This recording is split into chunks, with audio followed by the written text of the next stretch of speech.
Welcome to another episode of flinderTalks, and this time we're going to be talking about how 90% of SMEs are missing out on free money. In this episode of flinderTalks, we are going to cover three things. One, what is salary exchange and how you can save money. Two, some hints and tips, such as reviewing management costs for you as an employer and also for your employees. And three, how you can implement this in your business. If you aren't already subscribed, please subscribe to the channel and click for notifications now. In this session, I'm joined by Brendan Shanks, founder and CEO of Husky. Brendan, welcome to flinderTalks. Thank you. Yeah, no, great to be invited on, Alastair. Appreciate it. Brendan, just a very brief introduction about yourself, please. Yeah, Brendan Shanks, as a finance industry kind of for the last sort of 25 years, but set up Husky in 2014 to try and make a difference to workplace. Brilliant. Brendan, what do we mean by 90% of businesses can save money through salary sacrifice or salary exchange? Yeah, so when we set up Husky and started onboarding what were primarily SMEs, and I mean probably the sub 100 employee what happened was a huge amount of them were coming to pensions for the first time.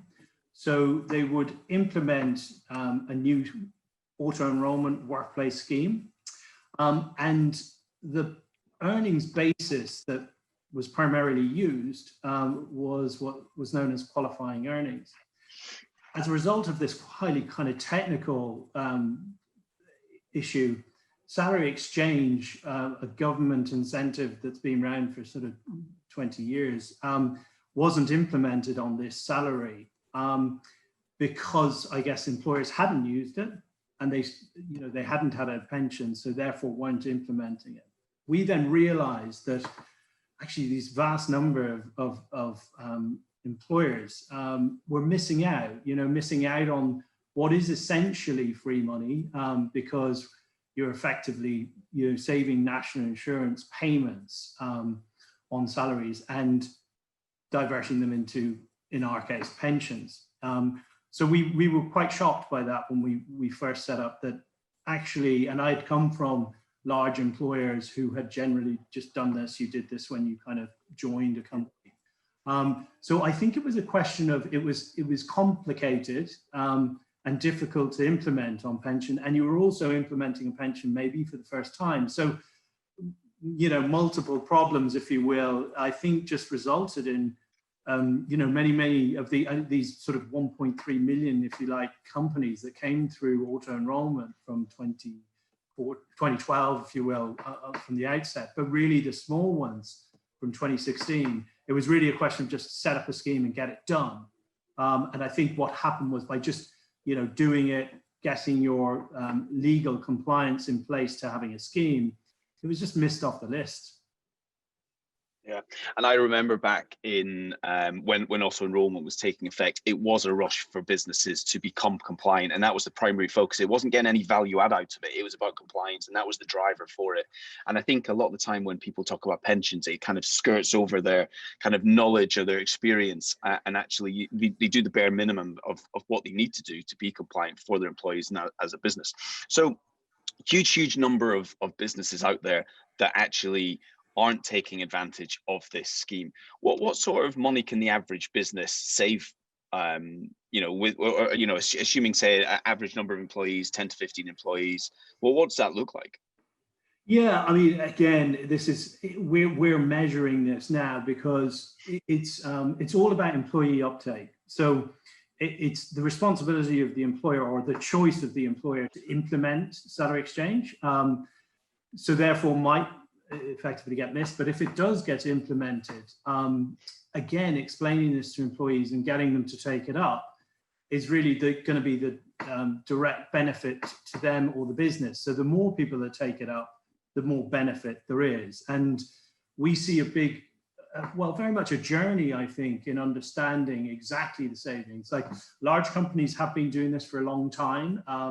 They've been sold this by employee benefits companies because there are large savings. Because if you think about your overall wages bill, by implementing salary exchange and having employees choose to accept salary exchange, you're reducing that bill. So therefore, dependent on how many people uptake it, it can be, you know, pretty significant savings, again, depending on how many employees you have and how many take it up. So we're still adding up the maths on that, but there's no doubt this is, you know, hundreds of pounds a month, maybe thousands of pounds a year, and maybe multiples of that as you get bigger. So it's a very worthwhile saving, and we think for the individual, where particularly in this sort of era of COVID, where there are potentially reductions in your gross pay because of, you know, reductions in salary and working hours and so on, that salary exchange actually can be a mitigation of that reduction in your net pay, because you actually end up with more pay in your paycheck, if you will, by implementing salary exchange. And it's very counterintuitive as a thought process.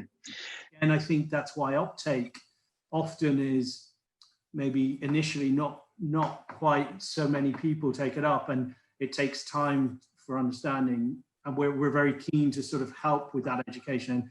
Just a simple employee or an employer video on our website, which you can look at, will tell you much more detail, but actually hopefully give you a better understanding in sort of 90 seconds or whatever. Worth a look, because I think I, as an employer, and as we looked at this coming through our data and our understanding of our clients, I had to really do a lot of thinking about whether I would implement this. So, you know, and I'm reasonably savvy on this stuff, but, you know, I still had to go through it a number of times with Steve, the co-founder at Husky, and, you know, just really go through the mathematics. And we've tried to make that understanding come to fruition, because I think once a business owner can understand that their salary bill is going down and their employees are benefiting with more into their pension and more into their paycheck, it's like, why wouldn't I do this? Yeah. So that seems like something magical, right? Like so salary bill goes down, employees get more into their net pay. How and we will link in the description to your short video on how it works, the 9-second video. But as a brief overview, how does that work? Because it is so counterintuitive. So broad brush the explanation of kind of the mechanics in that. Absolutely. So it's all down to your national insurance contributions, and you as a business owner or the business contribute national insurance on top of gross salaries, and employees contribute national insurance on their gross salary. So there's a sort of double hit, if you will, of national insurance. But as you reduce your gross salary, there's a reduction in that national insurance. And the government and HMRC allow this to happen in what's known as a salary exchange agreement. And that's an agreement between the employer and the employee, reducing the employee's entitlement to cash pay, and usually in exchange for a non-cash benefit. And payments into the pension are considered an exemption to the non-cash benefit. So you're allowed to do this. And therefore that saving, the double whammy of the saving, gives this this dual capacity, if you like, to save some money and increase net pay.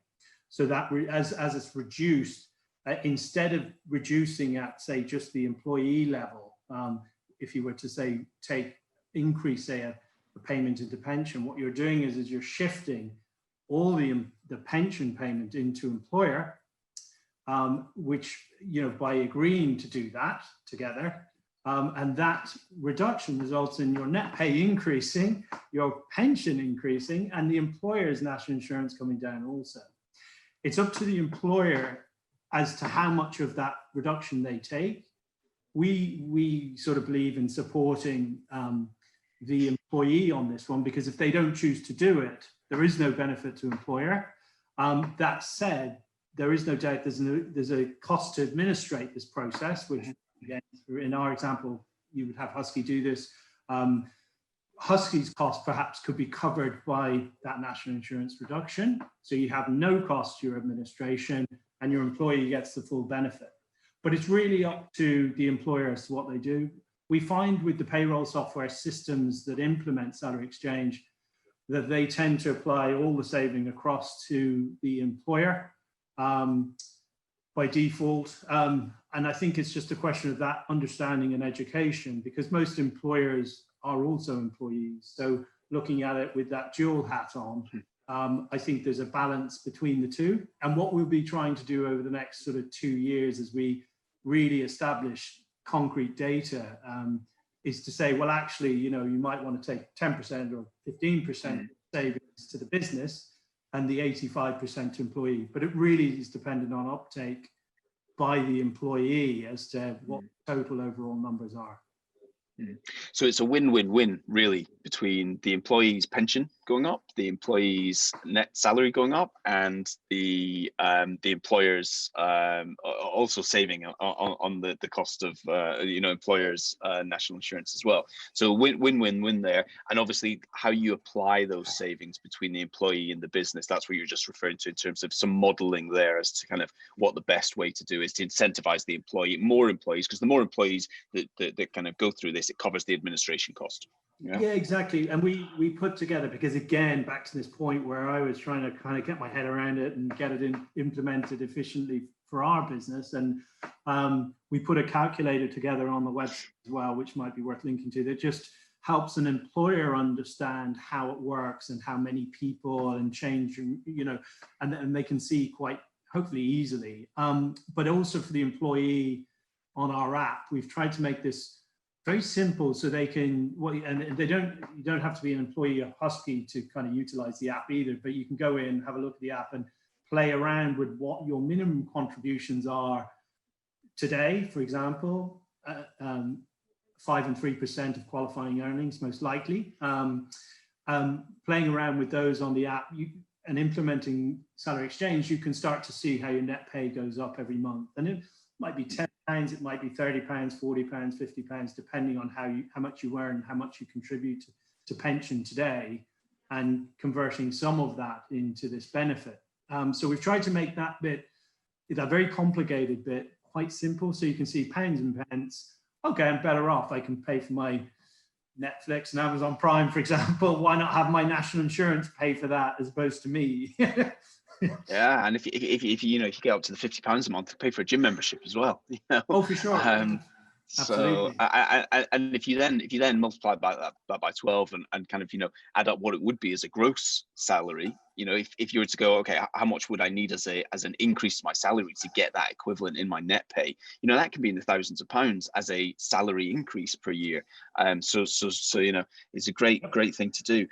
Well, actually, are there any other benefits for the employee and employer other than kind of the cost savings? Anything else that to bring into the mix? Yeah, I mean, where our journey is very much about engagement, and that's why we set up Husky, to help the mass market PAYE worker who are sort of left to their own devices. They don't get much in the way of help with this stuff, tend to ask their parents. But what we learned from the Australian model in superannuation was after about 7 or 8 years or even 10 years, people really started to become engaged and understand and do more. We're about trying to start that journey earlier than that, where initially this might have been seen as a tax and as a bad thing. You soon realize the real benefits. And so this sort of concept that, a pension is actually a legally enforceable pay rise on your employer, to not take it is pretty crazy. But also, the sort of understanding around the tax benefits, I think someone put it to me recently very well. I thought where, if you're a 40% taxpayer and you're able to, maximize your payments into your pension, that's a 40% return this year. Just looking at it in very simple ways. So what we're trying to do with our app is actually just help you through this journey, because I get, having personally, and I'm not a good saver, I was never a good saver when I was working in banking, but actually taking you on this journey. So where we push notify you, for example, where you could be maximizing your paycheck. So we want your workplace pension to work better for you by just implementing these type of structures that are available to you, but they sound very complicated. They use jargon. Again, that Yep. sounds like you might give something up today. So trying to make that simplifying that. But there's no doubt that, the more that you can save into pension and can be helped into that journey. And I think the savings journey in general, the more you do, like the sort of natural activity seems to be the more you save, and you get that benefit. And there's this, there's this reality where people feel, well, I can't save anything because I need the money, and that's very, very, prevalent and probably right. We need. It's very easy to spend our money in our paycheck, but realizing what actually the benefit of these contributions are and how much more you get when you implement them actually can result in more net pay today. So it's that understanding we'd like people to have, and therefore we think people will implement once they can understand. So Brendan, we've talked a little bit about what it is, the value of it. How do businesses actually go ahead and implement this for their business and for their employees? How do they go about doing that? Yeah, no, again, back to your very first question, I think this is where the complexity comes in. I think this is employment law, so it immediately sounds complicated. You need risky, yeah. Well, exactly. You're changing things you have in place as an employer that definitely has a risk profile to it. So I think that again is the reasons why particularly SME haven't done it, because they don't necessarily have expertise within the business to do this.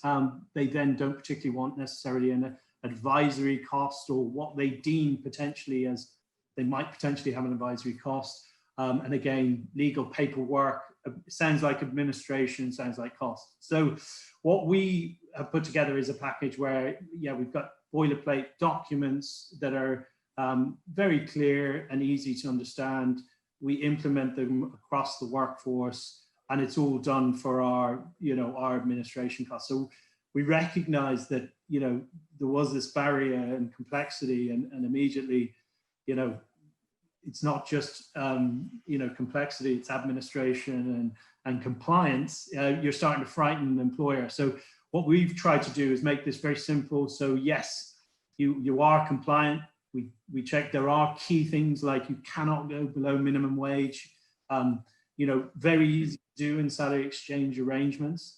Again, qualifying earnings as an earnings basis for pension, very technical area that we don't necessarily want to get into, but again, it makes an employer wary. So what we want to say is, look, actually, these are very, very standard agreements, completely agreed by government. You've got a government-supported scheme, it's been ongoing for a long time now, and it should be utilised within the business. But we recognise, there's an immediate sort of thought to it'll generate costs. But once I think as an employer, you understand that you can make savings here. And also I think, auto-enrollment we've found has put an added burden on employers to do things like uploads to pension providers and do their payroll, additional work around payroll, where they might have gotten away with a spreadsheet, originally. This is now, highly compliance-driven area that, we see a lot of, issues around fines and issues around compliance. So, I think once an employer can understand that there's savings to be made for the businesses, and they can almost, outsource all this burden for themselves that they may or may not know about. We think that's the key thing. So I think, it's important that recognition of this benefit to the business and the employee actually does not sort of determine a cost to the business. That I think is always, the initial, certainly in small businesses, and we were a startup, a number of years ago, where costs are incredibly crucial to your survival. And so, getting that understanding across, we think is really important. And that's why, as we work with people like yourselves, you know, your employers trust you. And so when you guys say, you know, there's a saving to the business here, it's a real quick step forward for us. And I think that's one of the key points, that they can understand that. And obviously, you know, that saving comes when it's implemented and the employees take it up. But, you know, there is significant savings here and significant benefits. What should companies be looking out for as they go through this process? It's a good question. I mean, we put a list of things together, which I could probably dig out and send, but I think it's important to understand that if you say have a number of people that are just on minimum wage, then it's probably difficult to see much of a saving here, because it's hard. Well, probably salary exchange is not applicable, i.e. to people who therefore go below minimum wage, in essence, even though they might or would result in potentially more net pay in their paycheck. They can't do it, they're not allowed to do it under the law. So I think that's one of the key things, and even a reduction to, say, minimum wage, you want to make sure that is fully compliant. The paperwork around you know, an employment contract, adding, say, a side letter to that, again, sounds like hassle, sounds like an issue. So those are probably the important thing. And then processing the payment to pension, or the salary, the contribution assessment of that pension payment is really important, because again, once you touch into legal minimums, or go below legal minimums inadvertently, that causes you compliance issues with the regulator. So we would say you've got some real technical regulatory issues here, hence why we're trying to make it very simple and easy to do by utilizing Husky. So talk a little bit about how to implement it, some of the challenges that you need to look out for, and how Husky can help. We talked a little bit about the gap that Husky have as well. We've implemented this ourselves for our team at Flinder. We've rolled this out to a number of clients. You, as an accountant or accountants, accounting firms, it's a great way to be able to take value to your clients by taking the Husky kind of proposition and app, if you like, and something that can differentiate you as an accounting firm, because you're thinking, you're being proactive, and you're taking advice to your clients on how they can make their employees more engaged, incentivized, save costs on the business. So it's a great channel for you really to kind of go through accountants, and a good opportunity for accountants to be proactive. How can Husky help in a nutshell, and kind of like, you know, in summary, what's the setup fee or no setup fee, kind of, you know, what's the one-stop shop that you can provide? Yeah, we took a number of different turns here over the years, but we've sort of come through to this model where we had a small setup fee, like £50, and then a sort of an employer fee, so from 1 to 9 employees, £25 a month. Now, so something that we felt any employer could afford. And then what's often missed with us as well is that and again, I think finance sometimes works in the reverse ways for smaller businesses. You know, the sort of larger companies get a lot of economies of scale. What we managed to do with a number of our the pension providers, was reduce their costs.